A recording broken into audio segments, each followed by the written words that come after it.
Welcome to another episode of the brand called You, a video and podcast show that brings you leadership lessons, knowledge, experience, and wisdom from hundreds of successful individuals from around the world. Today, I have a very accomplished professional who has agreed to come and talk to me, Mr. Sanjay Srivastava. Sanjay, welcome to the show. Thanks for having me, Ashutosh. Thank you. Sanjay is a business thought leader and a strategic advisor. He is a career CEO and board director. He's done a BTech and he's from IIM Calcutta. And he's worked for large business groups like Mahindra, Tata and Mahindra. So Sanjay, tell me, what would you say are three key milestones in your life or your career? Thanks for having me, Ashutosh, on this fantastic show. Sometimes it's very difficult to select what are the three things when you have done so much in your life. But if I really reflect back, I think the top three things which I see, and in order of priority, the first critical milestone is when I went for my education at IIM Calcutta, and I followed it up with the executive education at Harvard and Michigan Ross Business School, because these institutes not just give you the privilege of access, but they give you the privilege of learning, and they give you the privilege of creating impact for a very larger community. And I think all of us who have that privilege of education and access must use it. The second key milestone, as I look back, is I think during my early Tata days, when I got a responsibility and a fantastic one to lead at that time India's most ambitious expansion and global merger and acquisition to create a true Make in India multinational at Tata Communications. And at that young age, I was doing so many things, integrating VSNL, integrating international entities. And now I reflect back, maybe in today's terminology, it will be seen as something which I learned was how to be a leader with no title. Because I was so young and I was one of the young managers, I had no preconceived notions. I was questioning everything and I was learning. And I think in today's world, that the complete experience of influencing, working, collaborating, not necessarily with everyone working within you, that is a fantastic milestone and a learning.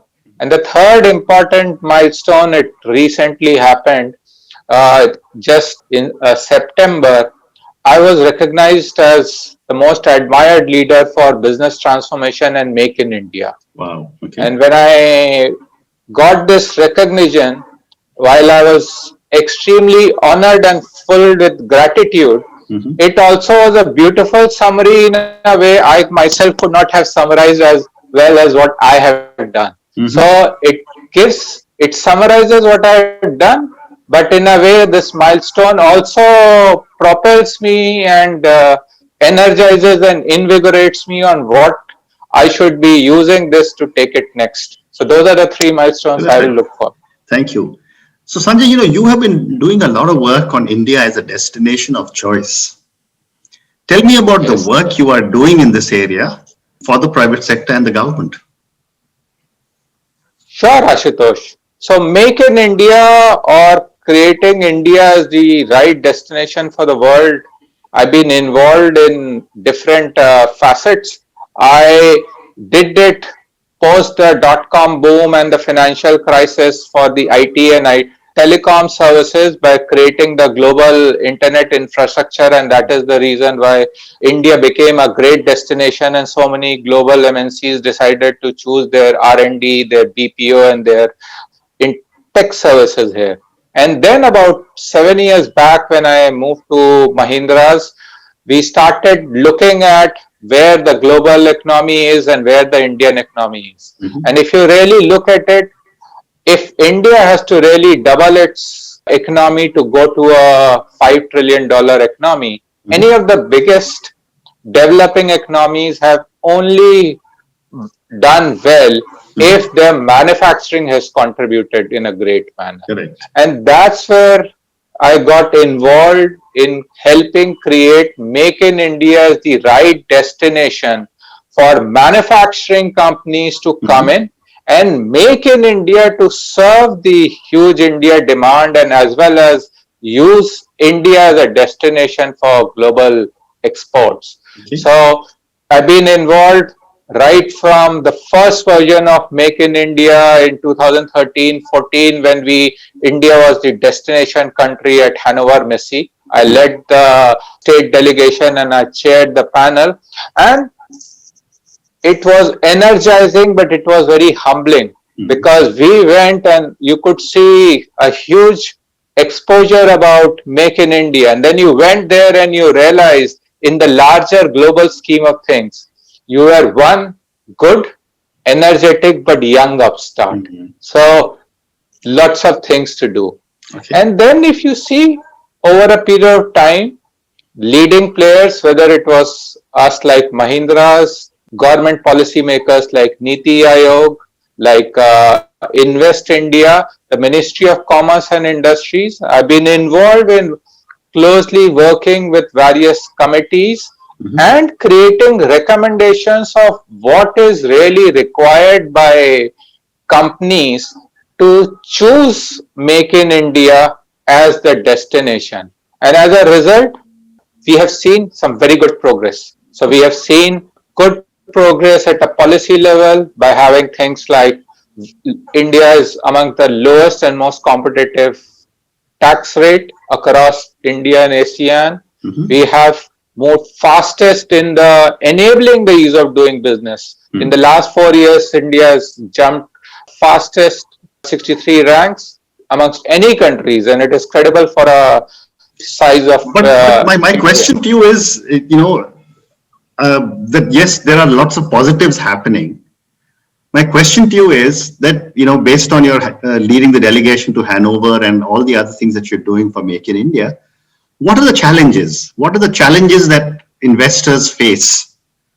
And what are the challenges you face when you decide to sell India? Yeah, just like as any concept, I think when we have to sell or market a new concept, you have to be clear and consistent in your strategy. Mhm. So some of the biggest things which international corporates look for, that how consistent is the long term outlook and what Mhm. is the stability of the policy, irrespective of any of the political or the geopolitical changes. The second thing which companies look for is how will country, the economy and the ecosystem adapt to the new normal. And I Mhm. think that's where something like COVID-19 pandemic will bring a fantastic Correct. acceleration. Mhm. And the third thing which companies look for is this policy and incentive led ease of doing business is okay. But how do you really enable ease of doing business in operations? Correct. If you are able to crack this, then that is the single biggest determinant than everything else combined. The other things are good to have, but this is a must have. Mhm.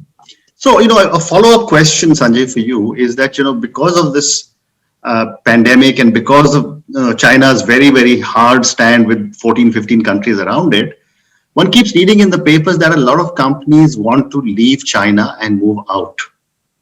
And yet we learn that a lot of companies are going to Vietnam and Indonesia. What should India be doing to take a lion's share of these businesses and bring them to our country?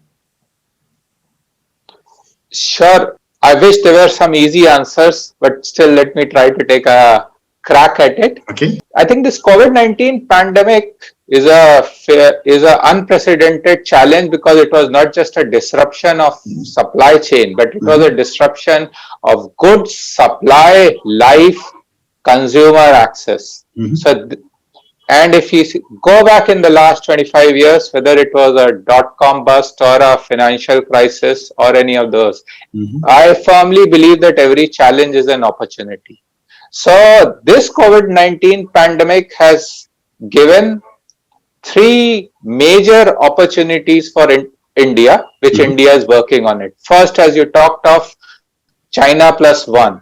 So all the companies across the globe are looking that diversification is the new differentiation. It's no longer about being just concentrated. So companies will diversify. So if diversification is the new mantra, that's where I think India is recognized, and as I was mentioning, has done two very specific things. One, it has lowered the corporate tax rate. So it is competing. In fact, in some of the cases, it is lower than these ASEAN countries. Okay.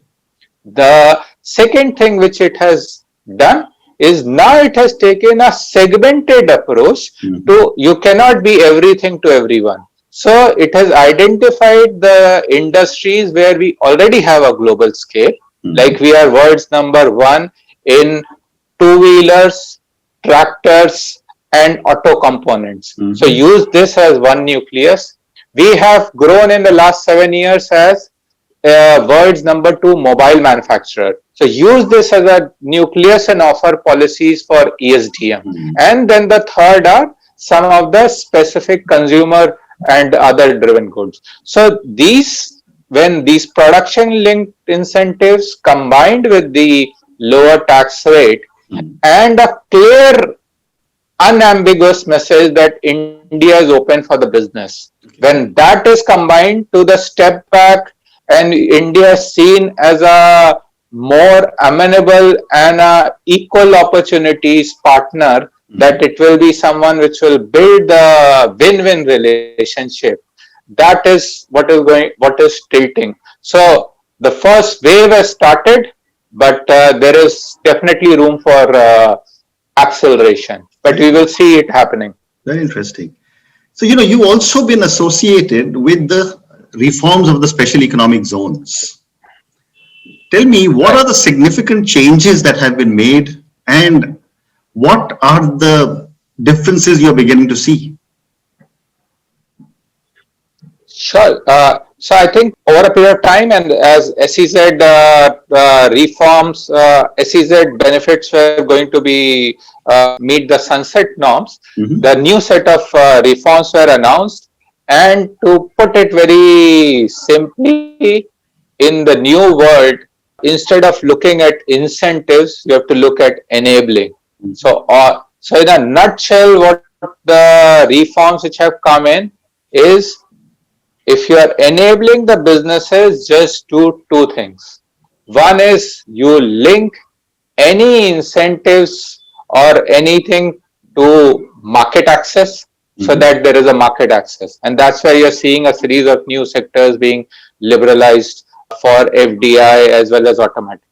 The second is all of the business cases really come to the fore when either you make an investment or you generate employment. Now, if you see, the new policies are aligned only to these two things. And then the third thing is, because of the COVID-19 pandemic, there's also a huge disruption led by the digital transformation. And that's where India is using its classic competencies of being a technology powerhouse to ability to add value in multiple industries. I think this is how all of this is coming together. Very interesting. So I've got one more question for you before I move to another segment. And, this is, you've been a CEO for several companies. You are a board member for several companies. So my question to you is that what, according to you, are the most important qualities a CEO should have? I think there are two or three most important criteria. First quality is what I would say is, can you be a master orchestrator while also be ready to play any instrument which the situation requires? So another way to put it is, can you be standing in the balcony and enjoying the view, or at the same time you are willing to join the dance party?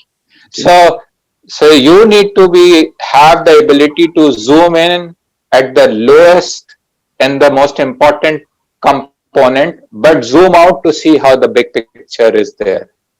The second most important quality for any CEO is always have the closest possible connect and continuous interaction with the customers. The customers are going to teach you, make you learn and know the industries and trends better than every single research. And it has always helped me. I've got clients who have continued with me across businesses and across decade. And the third most important thing, have a closest possible connect with each and every one of your employees. Even if you don't really interact with them on a day-to-day basis, you must have a connect that moment you pick up a phone, not even see the person. You should know whether the person is energized, how is feeling. And if you are able to combine all of them by giving your customers, your stakeholders, and your employees a vision in which they believe in, then things will happen. Wonderful. So let's now move to the next part of our conversation, which is, your role as an independent board member. You're on the board of several companies, and we also know that the fiduciary responsibility of non-executive board members is now virtually the same as an executive board member. So I have a few questions for you on your role as a director. My first question is, what do you look for in a company before you accept a board position?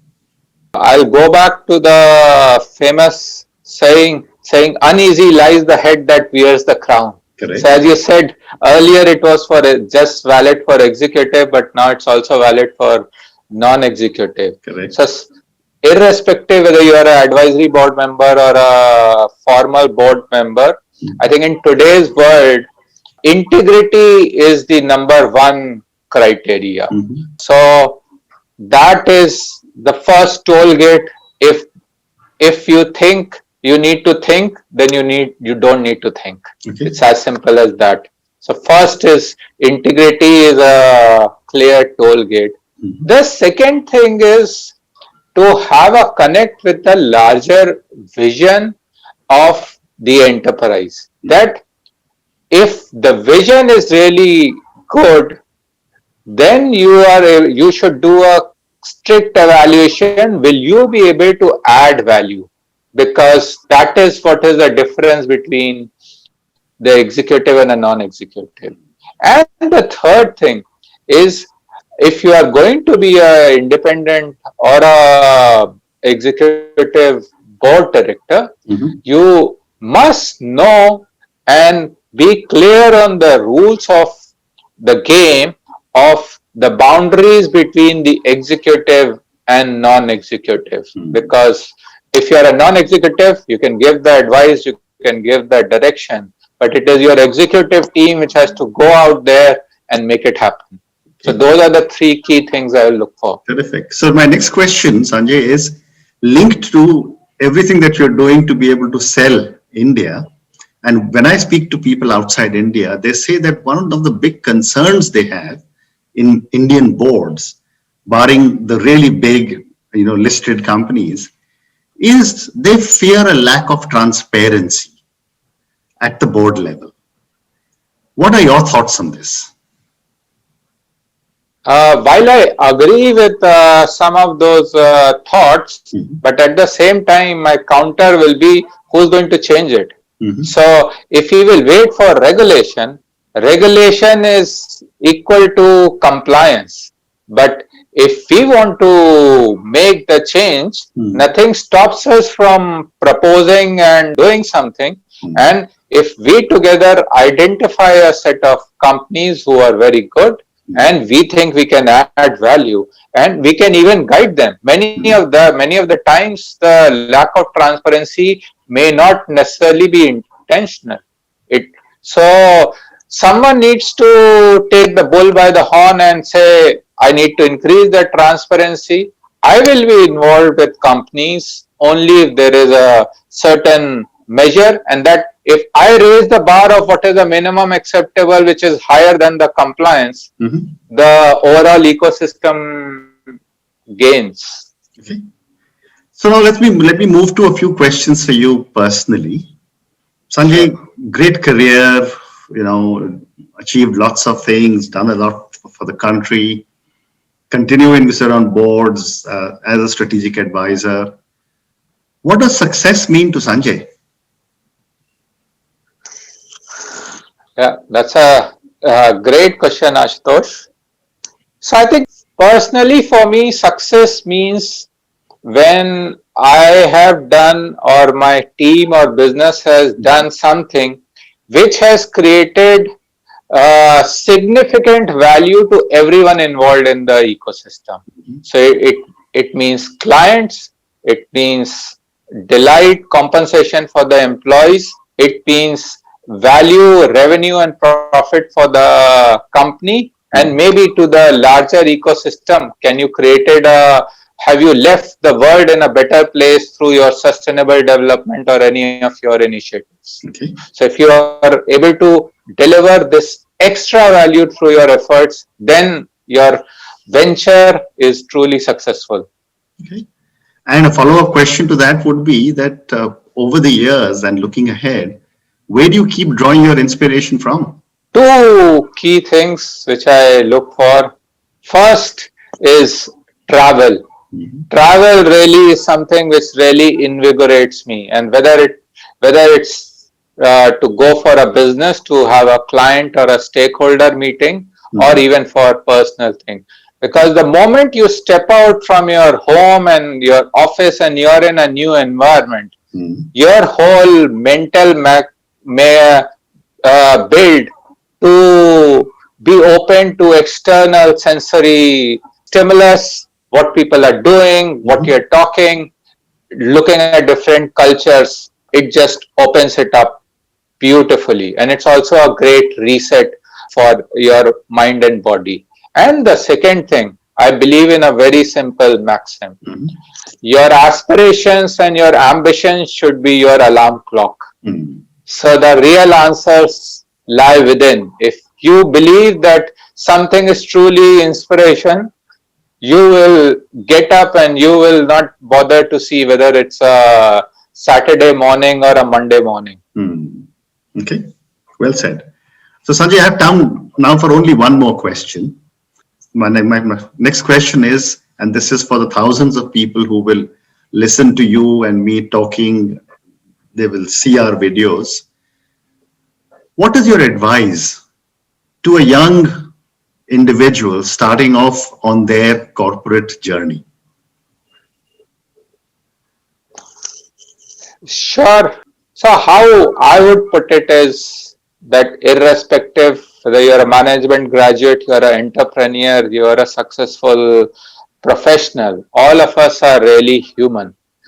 And they say, while human is a set of contradictions, my advice will be that always find a balance between your considerations and your choices. So you can always choose to be curious, to learn new things while being confident about your capability. You can always choose to be very respectful and mindful of what the clients want, but at the same time be firm in the negotiation.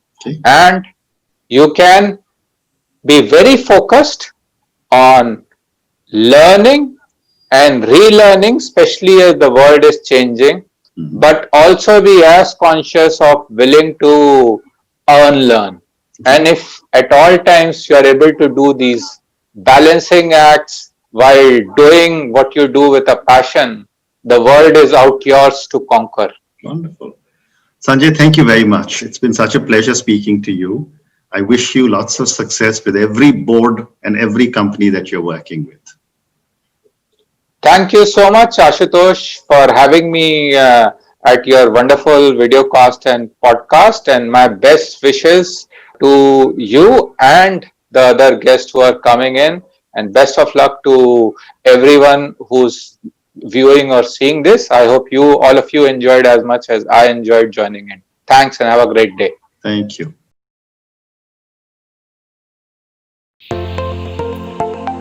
Thank you for listening to the brand called You Videocast and Podcast, a platform that brings you knowledge, experience, and wisdom of hundreds of successful individuals from around the world. Do visit our website www.tbcy.in to watch and listen to the stories of many more individuals. You can also follow us on YouTube, Facebook, Instagram, and Twitter. Just search for the brand called You.